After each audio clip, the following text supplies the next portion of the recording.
to this edition of Bridges Over Barriers. I'm Gina Ryan, the Director of Hardin County Educational and Community Television. And today we're going to get to know Jerren Morning a little bit better. But he is our Frisky, our Family Resource Youth Service Center Coordinator at Bluegrass Middle School. So, Jerren, thank you for being here today. No problem.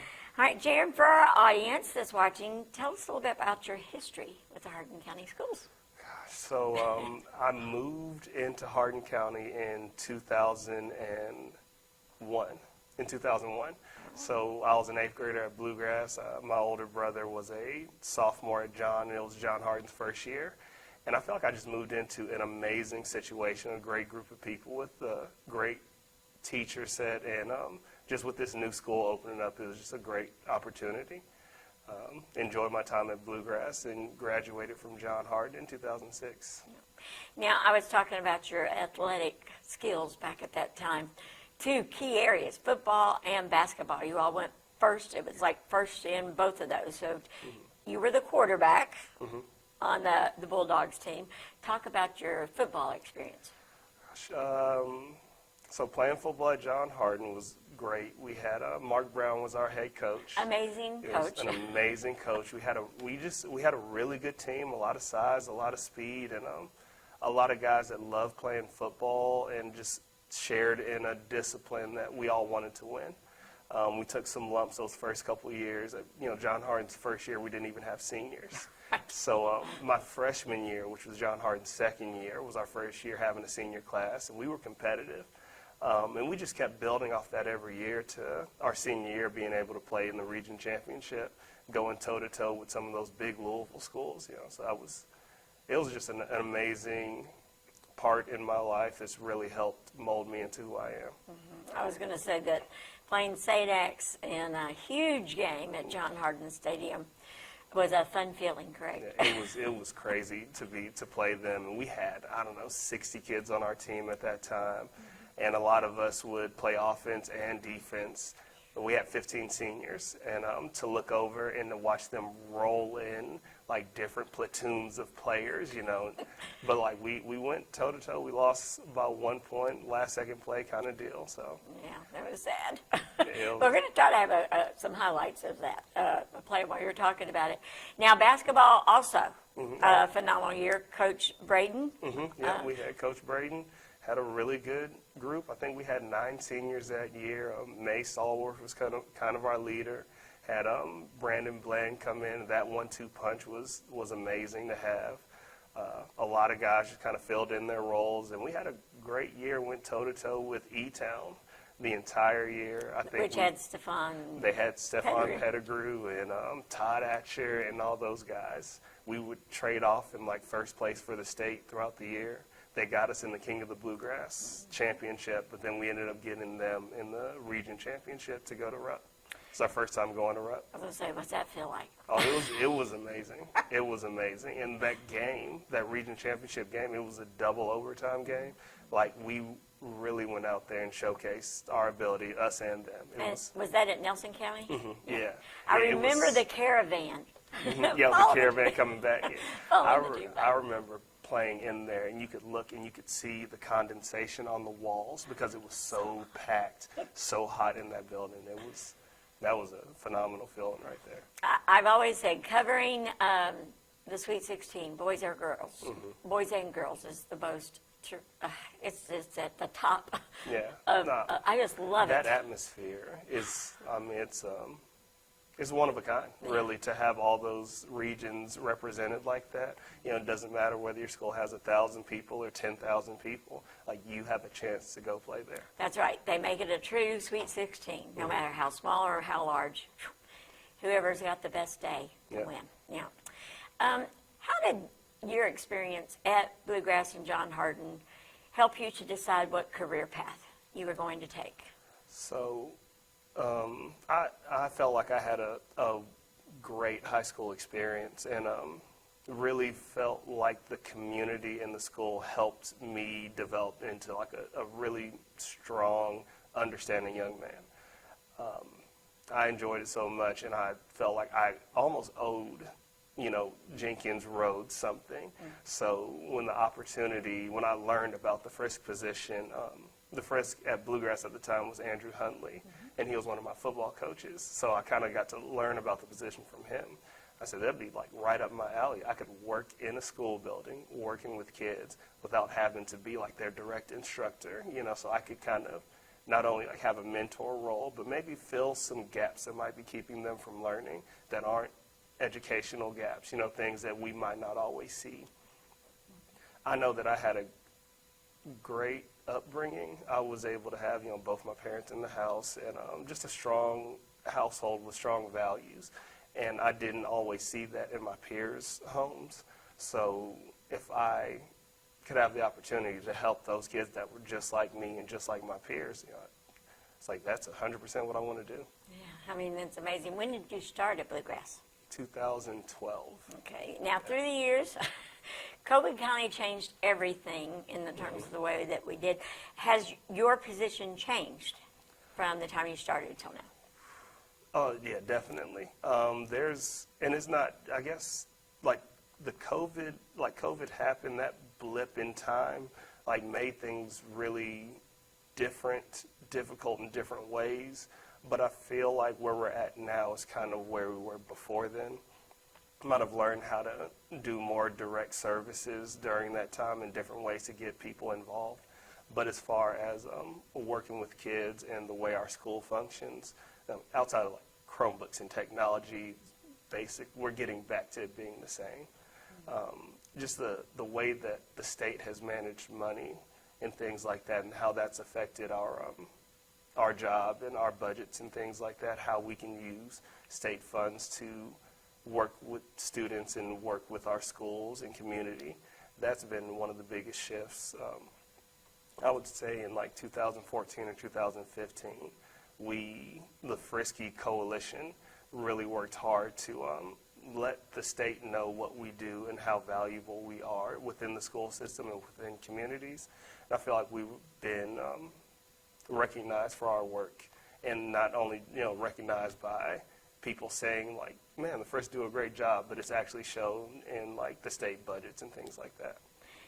It definitely, I can't imagine a school without a Frisk coordinator right now. It really has changed the dynamic of the school. With COVID, we know that students, they did suffer. We've got a lot of students who,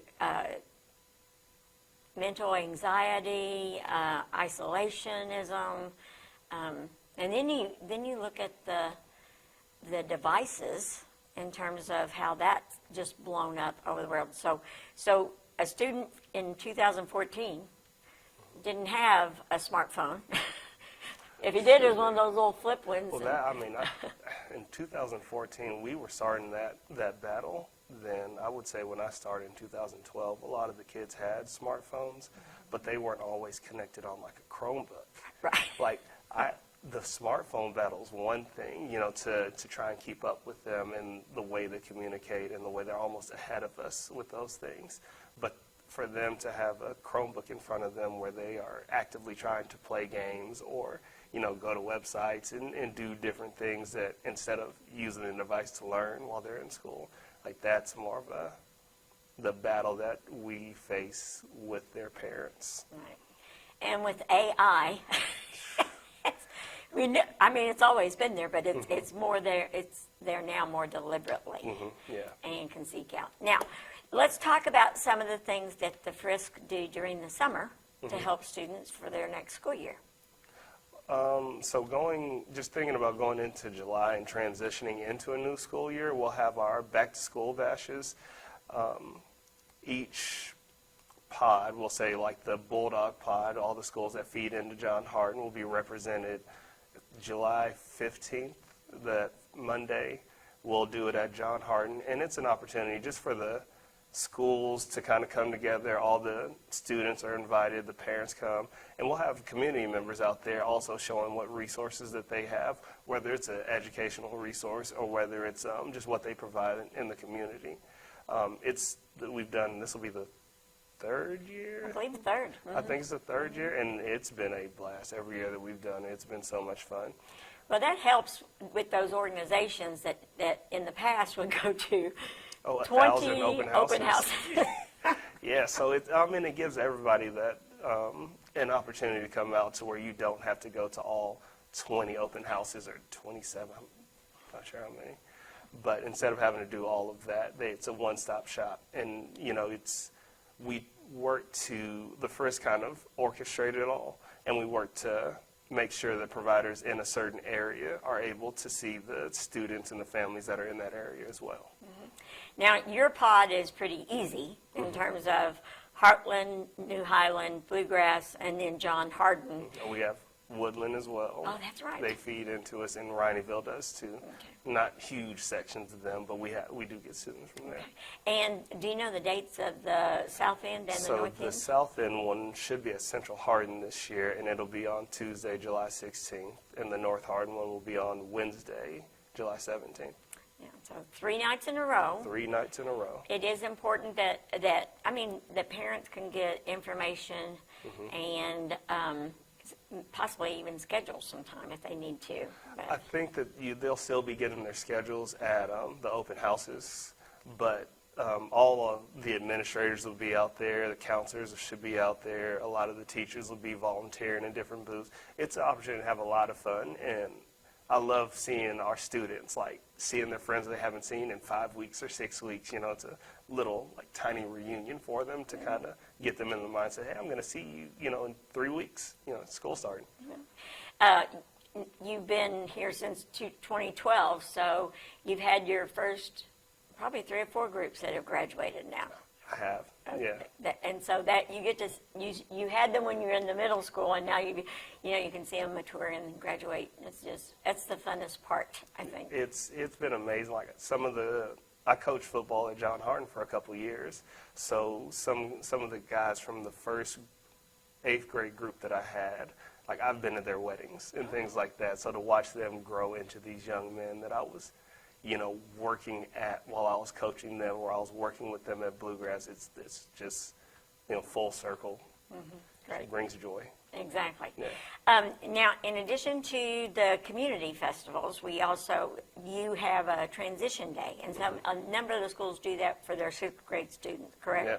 Okay, talk about what transition day is. So we do our transition days to get our 6th grade students, our incoming 6th grade students, into the building without all the pressure of having all the other kids in there. We don't want them their first time being on our campus to feel overwhelmed.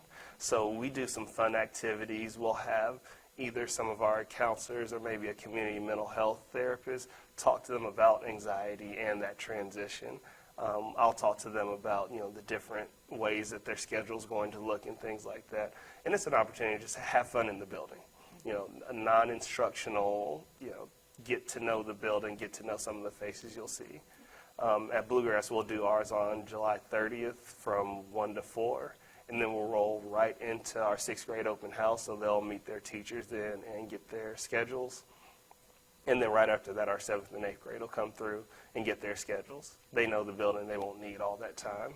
So our transition day will be from 1 to 4, 6th grade open house from 4 to 5, and then the 7th and 8th grade will come in from 5 to 6. Right. It's great to learn how to use your locker. So you talk about COVID changes. We haven't used lockers since 2019. Oh, wow. Yeah, I didn't even think about that. While we were going through it, that was just one of those things. We shared lockers at Bluegrass. So then in the idea of being 5 or 6 feet away from everybody, that was just something that we couldn't do. And then once that kind of restriction went away, we still couldn't go one-to-one with lockers. And our transition time had gotten better, and the book bags weren't in the way in the classroom or anything like that. So it's been better to not use the lockers. I'm sure some of the kids feel like they're missing out, but I'll tell you, children, you're not missing out. It's just cumbersome and extra. I don't think I ever put anything in my locker when I was in high school. I would put I just put a bag in there to start the day and then get that bag out at the end of the day. And then they're not using textbooks as regularly, and they're not taking any textbooks home. So they don't have much to store in their locker, even if they were using it. For people, how can they find out the information about the frisks and those dates? The dates for the back-to-school festivals and bashes, those should be on Hardin County Schools' websites. A lot of our frisks use Facebook or Instagram to communicate with the community. There is a Hardin County Frisk Facebook page that shares community information and what's going on with all of our frisk at each of the schools. So those are some ways to get there. The way that they roll over students to like the new school, we haven't gotten our 6th graders yet, so that won't be until the 1st or 2nd week of July. But the second that happens, we'll send all this information home through our Send It system. We'll do the calls, we'll do the emails, we'll do the text messages, make sure everybody knows what's upcoming. I was going to say, I saw a press release from John Wright, kind of talking about, that some of those things are open and everything. So you got a new school year going in. What's your ambition or goals for this school year? I want to make sure that I'm working to meet the needs of the families at our school, probably be doing more surveying just to find out what's needed out there, working with some of our small groups, and bringing more community members into our school just so our kids know what's out there and our families know what's out there, but also so those community members can see who our kids are and who our families are. Like our kiddos at Bluegrass have a lot to give to the community. They are a wonderful bunch with a huge personality. Like that was when I came here in 8th grade, and they were so welcoming to a new student. Like that hasn't changed at all at Bluegrass or John Hardin. They welcome new students so well, and so social, and they can communicate with adults. Like it's just amazing to be in that building and to work with those families. It is really neat. Thank you for joining us, and thanks for telling all the great things that's going on with Frisk at Bluegrass, but also in the district. Want our parents and our community to know that when we close today, you'll see the listing of every single Frisk in the Hardin County School District. You'll have the phone number and also address. So, Jerren, thank you again for your service to Hardin County Schools. I'm going to have to look up those highlights. We'll have to put some highlights in this one. I appreciate you taking me back down some nostalgia road. That was fun. I think it's neat to, and show some of your students or the ones that you work with now. Yeah, I'm quarterback there. So what was neat this year is, John Hardin started the Athletic Hall of Fame last year, and I got in this year. So talking to some of those athletes, like, I'm a Hall of Famer, being able to tell them that. So yeah, we do need to see some highlights so I can prove it to them as well. That's right. I was going to say, now, did you all have a 10-year reunion, class reunion? We didn't. I can't remember how that Something did happen, yeah. but I mean, in 2 years, it's going to be my 20, so hopefully we pull something together for that. Exactly. Yeah. Mine's been, I graduated from North Hardin, and so we're entering the 45th year for me. Nice. And I've said, I started my teaching at Fort Knox schools, and I've always worked with seniors. So the first class I had, that was in 1985. So it'll be my 40th year in education. So there, I've already retired. And that's amazing. I know, it's crazy. But like you, I have always enjoyed the North End in terms of, with the military ties, those students have such a cosmopolitan, have a sense about themselves, confidence about themselves because of all the traveling. That it's the cultural blend, is just amazing, and the way those kids can just accept differences and not just accept them, but like lift them up. They are so proud of where they come from. And they're proud of each other, for having the different stories. It's good. It's great. We're blessed. Absolutely blessed. All right. Thank you again, Jerren, and thank you for watching at home for Bridges Over Barriers.